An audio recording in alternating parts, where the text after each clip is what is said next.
नमस्कार ओडिशा।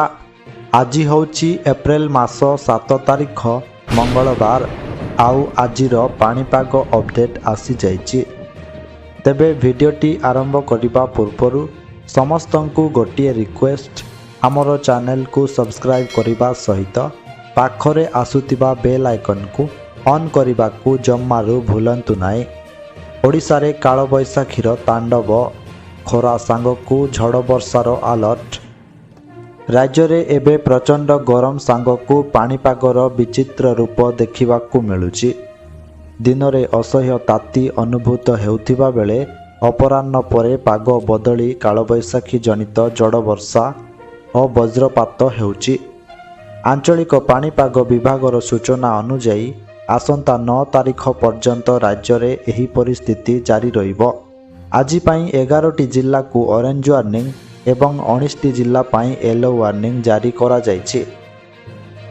केतेक स्थान रे पवनर बेग घंटा प्रति 40 रु 50 किलोमीटर रहिबार संभावना अछि। एही अदिनिया वर्षा जगु स्वास्थ्य समस्या और कृषि क्षेत्र रे बहुल क्षयक्षति आशंका उपजुछि। बिजुली घड़घड़ी समय रे लोकमानंकु सुरक्षित स्थान रे रहिबाकु प्रशासन पक्षरु सतर्क करा जायछि। उपकूलरू आभ्यंतरीण ओडिशा पर्यंत सबुटी प्राय समान स्थिति परिलक्षित हेउछि। सरकार और प्रशासन पक्षरु समस्त स्थिति उपरे तीक्ष्ण नजर रखा जायछि। जनसाधारणंकु सजग रहिबा सह पाणीपाग विभागर नियम पालन करिबाकु परामर्श दिया जायछि। एही परिवर्तनशील पाग समस्तंक पाई एबे बड़ चिंतार विषय पालटिछि। सतर्क रहिबा ही एकमात्र प्रतिकार। वर्तमान एही प्राकृतिक परिस्थिति को दृष्टि रखी समस्ते सतर्क रहिबा आवश्यक। अन्यपटे भुवनेश्वर स्थित आंचलिक पाणीपाग विज्ञान केन्द्र पक्षरु आज पाई गुरुत्वपूर्ण सूचना मिली। आज प्रबल वर्षा पाई 11टी जिल्ला को ऑरेंज वार्निंग, यह सहित 19टी जिल्ला रे बिजुली वर्षा पाई येलो वार्निंग। यह सहित राज्यर समुदाय 30टी जिल्ला रे प्रबल गरम अनुभूत हेबो बोली सूचना दिया जायछि। तेबे आज क्यों क्यों जिल्ला को सतर्क सूचना दिया जायछि, क्यों जिल्ला गुड़िकरे प्रबल वर्षा हेबो, ता सहित क्यों जिल्ला गुड़िकरे बिजुली वर्षा हेबो एवं क्यों क्यों जिल्ला रे प्रबल गरम एवं राज्यर तापमात्रा आहुरी केते डिग्री सेल्सियस पर्यंत बढ़िबो एवं कालबैशाखी वर्षा को नहीं कौन सूचना रही और एहार प्रभाव किभली रहिबो ताकु नहीं पाणीपाग विभाग कौन अपडेट देइछि, ए नहीं संपूर्ण खबर एवं आपणक जिल्लार तापमात्रा केते रहिबो ताहा जानिबा पाई भिडियोटी को शेष पर्यंत निश्चय देखंतु।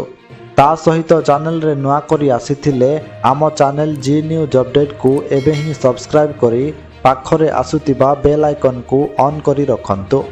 यह द्वारा आपण सबुदिन पाणीपागर सठिक अपडेट सर्वप्रथमे पाई परिबे। तेबे चलंतु डेरी न करी आजिर पाणीपाग अपडेट उपरे नजर पकाई नेबा। आगामी 3 दिन पर्यंत कालबैशाखीर तांडव, बिजुली घड़घड़ी सह कुआपत्थर वर्षा हेबार सतर्कता। राज्य रे आसंता 3 दिन पर्यंत अर्थात आसंता 9 तारिख पर्यंत कालबैशाखीर प्रभाव जारी रहिबा नै पाणीपाग विभाग पूर्वानुमान करिछि। एही समय मध्यरे ओडिशार विभिन्न जिल्ला रे प्रबल झड़ वर्षा सह पाणीपागरे द्रुत परिवर्तन देखा देबार संभावना रहिछि। दिन रे प्रचंड खरा बा भीषण ताती जगु तापमात्रा वृद्धि पाउथिबा बेले अपराह्न किंबा संध्या समय रे हठात परिवेश मेघाच्छन्न होई स्वल्परू मध्यम धरणर वृष्टिपात हेबार आशंका रहिछि। विशेषकर किछि स्थान रे कालबैशाखीर प्रभाव अधिक रहिबा सह वायुमंडल रे अस्थिरता देखा देई पारे। तेबे वर्तमान जानि नेबा आज पाई सबु क्यों क्यों जिल्ला को ऑरेंज वार्निंग, क्यों क्यों जिल्ला को येलो वार्निंग, क्यों क्यों जिल्ला रे भीषण गरम अनुभूत हेबो एवं क्यों क्यों जिल्ला रे प्रबल गरम अनुभूत हेबो, ता सहित क्यों क्यों जिल्ला रे पाग सुखिला रहिबो बोली सूचना दिया जायछि।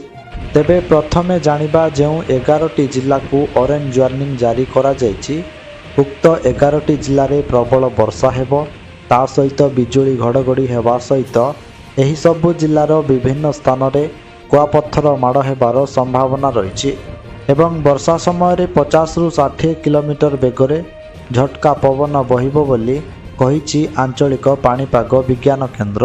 ତେଣୁ ଝଡ଼ ବର୍ଷା ସମୟରେ ସୁରକ୍ଷିତ ସ୍ଥାନରେ ରହିବାକୁ ପ୍ରଶାସନ ପକ୍ଷରୁ ସୂଚନା ଦିଆଯାଇଛି। ତେବେ ସେହି 11ଟି ଜିଲ୍ଲାଗୁଡ଼ିକ ହେଉଛି ରାୟଗଡ଼ା, କଳାହାଣ୍ଡି, ଗଜପତି, ଗଞ୍ଜାମ, କନ୍ଧମାଳ, ଜଗତସିଂହପୁର, କେନ୍ଦ୍ରାପଡ଼ା, ଭଦ୍ରକ, ବାଲେଶ୍ୱର, କେନ୍ଦୁଝର ଏବଂ ମୟୂରଭଞ୍ଜ। ତେବେ ଏହା ପରେ ଜାଣିବା ଯେଉଁ 19ଟି ଜିଲ୍ଲାକୁ ୟେଲୋ ୱାର୍ଣ୍ଣିଂ ଜାରି କରାଯାଇଛି। ଉକ୍ତ 19ଟି ଜିଲ୍ଲାରେ ହାଲୁକାରୁ ମଧ୍ୟମ ଧରଣର ବର୍ଷା ହେବ। ତା ସହିତ ବିଜୁଳି ଘଡ଼ଘଡ଼ି ସହିତ ବିଭିନ୍ନ ସ୍ଥାନରେ କୁଆପଥର ମାଡ଼ ହେବାର ସମ୍ଭାବନା ରହିଛି ଏବଂ ବର୍ଷା ସମୟରେ 40ରୁ 50 କିଲୋମିଟର ବେଗରେ ଝଟକା ପବନ ବହିବ ବୋଲି କହିଛି ଆଞ୍ଚଳିକ ପାଣିପାଗ ବିଜ୍ଞାନ କେନ୍ଦ୍ର। ତେଣୁ ଏହିସବୁ ଜିଲ୍ଲାକୁ ମଧ୍ୟ ସତର୍କ ରହିବାକୁ ପ୍ରଶାସନ ପକ୍ଷରୁ ସୂଚନା ଦିଆଯାଇଛି। ତେବେ ସେହି 19ଟି ଜିଲ୍ଲାଗୁଡ଼ିକ ହେଉଛି ମାଲକାନଗିରି, କୋରାପୁଟ, ନବରଙ୍ଗପୁର, ନୂଆପଡ଼ା, ବଲାଙ୍ଗୀର, ବୌଦ୍ଧ, ସୋନପୁର, ବରଗଡ଼, ପୁରୀ, ଖୋର୍ଦ୍ଧା, ନୟାଗଡ଼, କଟକ, ଯାଜପୁର, ଢେଙ୍କାନାଳ, ଅନୁଗୁଳ, ସମ୍ବଲପୁର, ଦେଓଗଡ଼, ଝାରସୁଗୁଡ଼ା ଏବଂ ସୁନ୍ଦରଗଡ଼। ତେବେ ଏହା ପରେ ଜାଣିବା ଯେଉଁ ସମୁଦାୟ 30ଟି ଜିଲ୍ଲାରେ ପ୍ରବଳ ଗରମ ଅନୁଭୂତ ହେବ ବୋଲି କୁହାଯାଇଛି। ଉକ୍ତ 30ଟି ଜିଲ୍ଲାରେ ପ୍ରବଳ ଗରମ ଅନୁଭୂତ ହେବ ଅର୍ଥାତ୍ ତାପମାତ୍ରା 30 ଡିଗ୍ରୀ ସେଲସିୟସରୁ 35 ଡିଗ୍ରୀ ସେଲସିୟସ ମଧ୍ୟରେ ରହିବ ବୋଲି କହିଛି ଆଞ୍ଚଳିକ ପାଣିପାଗ ବିଜ୍ଞାନ କେନ୍ଦ୍ର। ତେବେ ସେହି 30ଟି ଜିଲ୍ଲାଗୁଡ଼ିକ ହେଉଛି ମାଲକାନଗିରି, ଯେଉଁଠି ତାପମାତ୍ରା ରହିବ 33 ଡିଗ୍ରୀ ସେଲସିୟସ। ଏହାପରେ କୋରାପୁଟ ଜିଲ୍ଲାରେ ମଧ୍ୟ 33 ଡିଗ୍ରୀ। ଏହାପରେ ନବରଙ୍ଗପୁର ଜିଲ୍ଲାରେ 34 ଡିଗ୍ରୀ, କଳାହାଣ୍ଡି ଜିଲ୍ଲାରେ ମଧ୍ୟ 34 ଡିଗ୍ରୀ। ଏହାପରେ ଗଜପତି ଜିଲ୍ଲାରେ 36 ଡିଗ୍ରୀ, ଗଞ୍ଜାମ ଜିଲ୍ଲାରେ 34 ଡିଗ୍ରୀ, ନୂଆପଡ଼ା ଜିଲ୍ଲାରେ 34 ଡିଗ୍ରୀ, ବଲାଙ୍ଗୀର ଜିଲ୍ଲାରେ 35 ଡିଗ୍ରୀ, କନ୍ଧମାଳ ଜିଲ୍ଲାରେ 32 ଡିଗ୍ରୀ, ବୌଦ୍ଧ ଜିଲ୍ଲାରେ 35 ଡିଗ୍ରୀ, ସୋନପୁର ଜିଲ୍ଲାରେ 34 ଡିଗ୍ରୀ, ବରଗଡ଼ ଜିଲ୍ଲାରେ 32 ଡିଗ୍ରୀ, ସମ୍ବଲପୁର ଜିଲ୍ଲାରେ 35 ଡିଗ୍ରୀ, ଝାରସୁଗୁଡ଼ା ଜିଲ୍ଲାରେ 34 ଡିଗ୍ରୀ, ସୁନ୍ଦରଗଡ଼ ଜିଲ୍ଲାରେ 32 ଡିଗ୍ରୀ, ନୟାଗଡ଼ ଜିଲ୍ଲାରେ 34 ଡିଗ୍ରୀ, ଖୋର୍ଦ୍ଧା ଜିଲ୍ଲାରେ 34 ଡିଗ୍ରୀ, ପୁରୀ ଜିଲ୍ଲାରେ 34 ଡିଗ୍ରୀ, ଜଗତସିଂହପୁର ଜିଲ୍ଲାରେ 33 ଡିଗ୍ରୀ, କେନ୍ଦ୍ରାପଡ଼ା ଜିଲ୍ଲାରେ 32 ଡିଗ୍ରୀ, କଟକ ଜିଲ୍ଲାରେ 33 ଡିଗ୍ରୀ, ଅନୁଗୁଳ ଜିଲ୍ଲାରେ 34 ଡିଗ୍ରୀ, ଦେଓଗଡ଼ ଜିଲ୍ଲାରେ 32 ଡିଗ୍ରୀ, ଢେଙ୍କାନାଳ ଜିଲ୍ଲାରେ 34 ଡିଗ୍ରୀ।